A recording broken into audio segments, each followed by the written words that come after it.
সকলকে স্বাগত জানাচ্ছি আমার ইনসুলিন প্ল্যান্ট বাগানে। আমি আজকে আপনাদের নতুন একটা জিনিস দেখাবো, প্রাকৃতিক শ্যাম্পু আপনাদেরকে দেখাবো। আপনারা জানেন যে ইনসুলিন প্ল্যান্ট, এই যে ইনসুলিন প্ল্যান্টের গাছ, এই ইনসুলিন প্ল্যান্টের এই পাতা মূলত ডায়াবেটিসের কাজ করে। কিন্তু সবচেয়ে মজার ব্যাপার, আমরা যে বাজার থেকে শ্যাম্পু ক্রয় করে মাথায় দিই, সেই শ্যাম্পুর বিকল্প হিসেবে ইনসুলিন প্ল্যান্টের যে রস সেটা ব্যবহার করা যায় এবং এটি খুবই কার্যকরী এবং পুষ্টি সমৃদ্ধ। তো কিভাবে আমরা বের করতে পারি সেটা দেখি। আমি একটা ইনসুলিন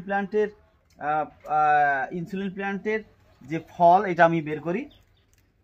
এটা বের করলাম, করার পরে এই জিনিসটা, এই যে এর মধ্যেই আছে শ্যাম্পু, এর মধ্যে আছে প্রাকৃতিক শ্যাম্পু, এই যে এর ভিতরে।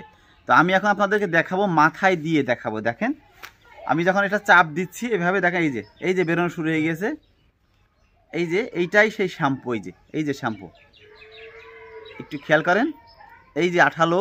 এবং এটা যখন মাথায় দিবেন আপনি, এই মাথায় একদম পুরোপুরি শ্যাম্পুর মতো গেজা হয়ে যাবে আজকে। তো আপনারা যারা ইনসুলিন প্ল্যান্টের চারা দরকার, এই যে শ্যাম্পু, আমি একটু হাতে যদি দেখাই আপনাদেরকে তাহলে বুঝতে পারবেন। এই দেখেন গেজা, এই সেই ইনসুলিন প্ল্যান্টের শ্যাম্পু হিসেবে এটা ব্যবহার করা যায় এবং প্রাচীনকাল থেকে বিদেশের বিভিন্ন দেশে এটি শ্যাম্পু হিসেবে ব্যবহার হয়। এবং এর যে পাতাটা, এই পাতাটা মূলত ইনসুলিন প্ল্যান্ট যারা ডায়াবেটিস রোগী, তারা যদি প্রতিদিন সকালে এবং সন্ধ্যায় এই পাতা খেতে পারে, তাহলে তাদের রক্তের গ্লুকোজ বা সুগারের নিয়ন্ত্রণ থাকবে, সেটাই বলছে, যেটা পরীক্ষিত। তো যদি আপনাদের কারোর এই গাছ বা চারা প্রয়োজন হয়, আমার সাথে যোগাযোগ করতে পারেন। আমার এখানে দেখতে পাচ্ছেন যে প্রচুর গাছ রয়েছে এবং এক একটি গাছের সাইজ প্রায় 4 ফিট 5 ফিট সাইজ।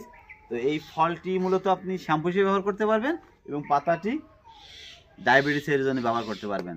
ধন্যবাদ সকলকে।